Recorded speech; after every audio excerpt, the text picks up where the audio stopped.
ஆன்ம நேய அன்பர்கள் அனைவருக்கும் ஆத்ம வணக்கம். வேலூர் சித்த வித்தை தவ மையத்தின் சார்பில் நம்முடைய ஞானபிதா ஜெகத்சோதி சுவாமி சிவானந்த பரமஹம்சர் அவர்கள் உலக மக்கள் நலன் கருதி உருவாக்கிய சித்த வேத தத்துவத்தை உங்களின் செவிகளுக்கும் சிந்தனைக்கும் பயன் தரும் வகையில் தினம் தினம் வழங்கப்படுகிறது. அதன் தொடர்ச்சியாய் இன்று 44ஆம் நாள் தொடக்கம். குருவே, இவ்விதமே எனினும் முன் சொன்ன விருட்சம் பூமியில் நிற்கின்றதாய் காணப்படுகிறது. நாமும் அந்த பிரகாரம்தான் அல்லவா இருக்கிறோம். எவ்விதமென்றால், என்னையே நான் உலகத்தில் காணுகின்றேன். அப்படி இருக்கின்ற உலகம் எண்ணிலாகும் என்றும் சொல்லுகிறது எவ்விதம் என்று வெளிப்படுத்தி தர வேண்டுகிறேன். உலகம் உம்மிலாகும் என்றும் உம்மிலிருந்தாகும் உலகம் உண்டானதென்றும், அது எவ்விதத்தில் என்றால், பெரியதான ஒரு பாத்திரத்தில் நெருப்பு தணலிட்டு அதிலிருந்து புகை உண்டாகத்தக்க பல பொருள்களையும் போட்டு அந்த பாத்திரத்தில் புகை நிறையும் பொழுது பாத்திரத்தினுடைய வாயை மூடி கட்டி மேல் மாடியில் உள்ளதான வீட்டினுடைய விசாலமான ஒரு அறையில் வைத்தால் பாத்திரத்தில் உள்ள புகை வெளியில் போகுமா? போவதில்லை. அது என்ன காரணம்? அந்த புகையை பாத்திரத்தில் அடக்கி பாத்திரத்தினுடைய வாயை மூடி கட்டியதினால். அந்த அறையினுடைய ஜன்னல்களையும் கதவுகளையும் மூடி மேல் சொன்ன பாத்திரத்தினுடைய வாயை கட்டி இருந்ததை அவிழ்த்து மூடியை திறந்தாலோ புகை பாத்திரத்திலிருந்து வெளியில் வந்து அந்த அறையில் பரவி நிறைந்திருக்கும். அப்பொழுது புகை இருந்த பாத்திரம் எவ்விடம் இருப்பதாக தோன்றுகிறது? புகையில் இருக்கின்றதாக தோன்றுகிறது. உண்மையில் புகையில் பாத்திரம் இருக்கிறதோ அல்லது பாத்திரத்தில் புகை இருக்கிறதோ? புகை பாத்திரத்திலாகவும் இருந்தது. ஆனால் பாத்திரத்தில் இருந்த புகையை வெளியில் விடாமல் அதனுடைய வாயை மூடி கட்டிய பொழுது அதில் தானே அடங்கியும், அப்பொழுது அப்பாத்திரத்தினுடைய வாய் மூடி கட்டியதை அவிழ்த்து புகை வெளியில் பரவியதோ, அப்பொழுது அந்த அறை முழுவதும் நிறைந்து பாத்திரத்தின் 4 பக்கமும் அடியிலும் மேலேயும் புகை பரவி புகையில் பாத்திரம் இருக்கிறதாக தோன்றவும் செய்ததாகும். உண்மையில் புகை உண்டாயிருந்தது பாத்திரத்திலாகும். பாத்திரத்தில் புகை இல்லாதிருந்ததானால் வெளியில் பரவுகிறதில்லை. இந்த பிரகாரம்தான் நம்மில் இருக்கிற மனம் புகையாகி வெளியில் பரவி அந்த மனமாகின்ற புகையிலாகும் நாம் இப்பொழுது இருக்கிறது. அது எவ்விதம் என்றால், பாத்திரத்தில் இருந்த புகை வெளியில் பரவி புகையில் பாத்திரம் இருப்பதாக தோன்றியது போல், நம்மிலிருந்து வெளியே பரவிய மனமாகிய புகையில் நாம் இருக்கின்றதினால்தான் உலகில் நாம் இருப்பதாக தோன்றுகிறதாகும். ஆனால் முன் சொன்ன புகை உற்பத்தியானது அக்னியிலிருந்தாகும். அந்த அக்னி இல்லையானால் புகை உண்டாகிறதில்லை. அதை போலவேதான் மனமாகின்ற புகையும் ஜீவனாய் இருக்கின்ற அக்னியிலிருந்தாகும் உண்டானது. ஜீவனாகிய அக்னி இல்லையானால் மனமாகின்ற புகையும் இல்லை. தவிர நாம் இல்லையானால் நமக்கு உலகமில்லை. அதுவுமல்லாமல் தூங்குகிறதென்று சொல்லும் சமயம் நாம் உலகத்தை காண்கிறதில்லை. காரணம், புகையாகி வியாபித்திருக்கிற மனம் நமதுள்ளில் அடங்கியது கொண்டாகும்.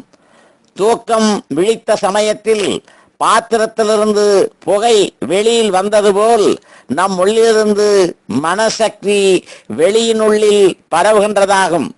தவிர தூக்கம் விழித்தவுடனே உலகத்தில் எல்லா நிலைமையும் ஒரே சமயத்தில் பார்க்க முடியாமல் முறையாய் ஒவ்வொன்றாய் காணப்படுகிறது.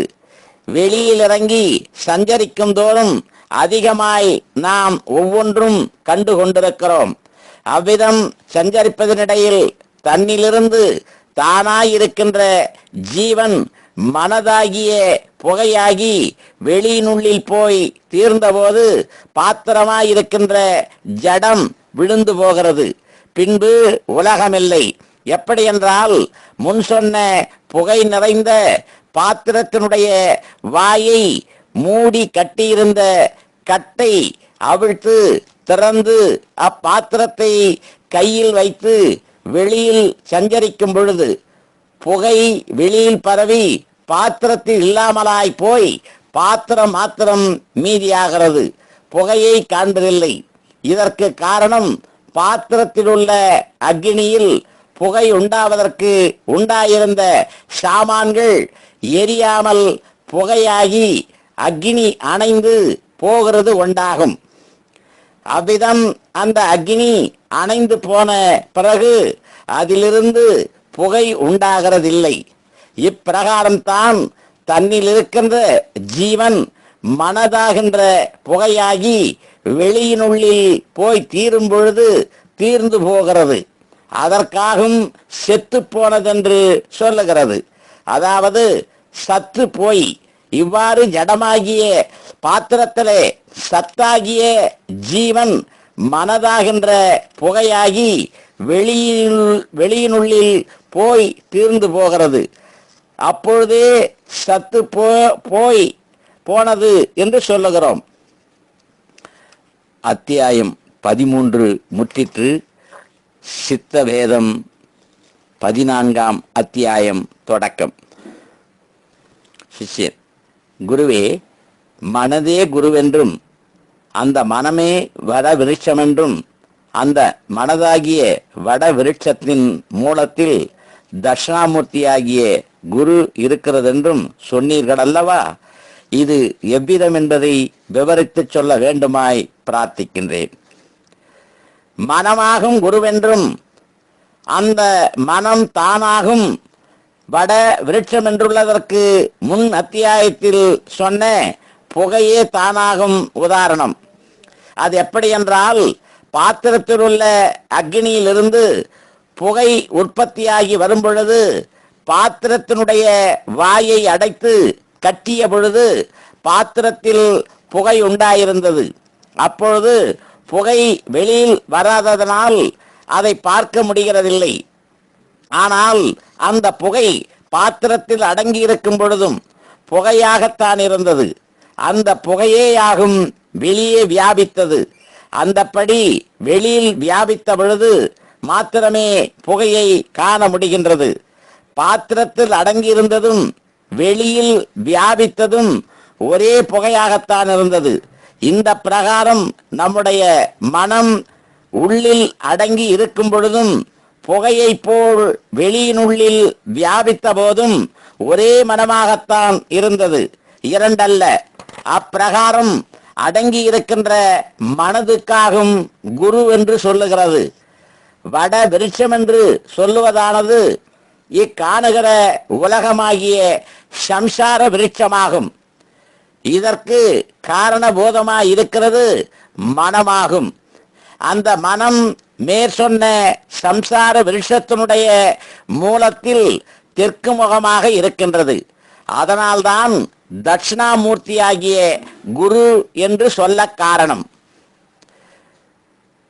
குரு புருவ மத்தியமாகிய இருதயத்திலாகும் இருக்கிறது என்று முன்பு கற்பித்தீர்கள் அல்லவா? இப்பொழுது சம்சார விருட்சத்தினுடைய மூலத்தில் தெற்கு முகமாக இருக்கிறது என்றும் சொல்லுகிறீர்கள். அது எவ்விதம் என்பதை தெளிவாய் சொல்லித் தரும்படி கேட்டுக்கொள்கிறேன். தெற்கு என்பது ஏதென்றாகும் கருதிருக்கிறீர்? கிழக்கு பார்த்து நின்றால் வலது பக்கம் தெற்காகும். கிழக்கு எது? சூரியன் உதிக்கும் பக்கம்.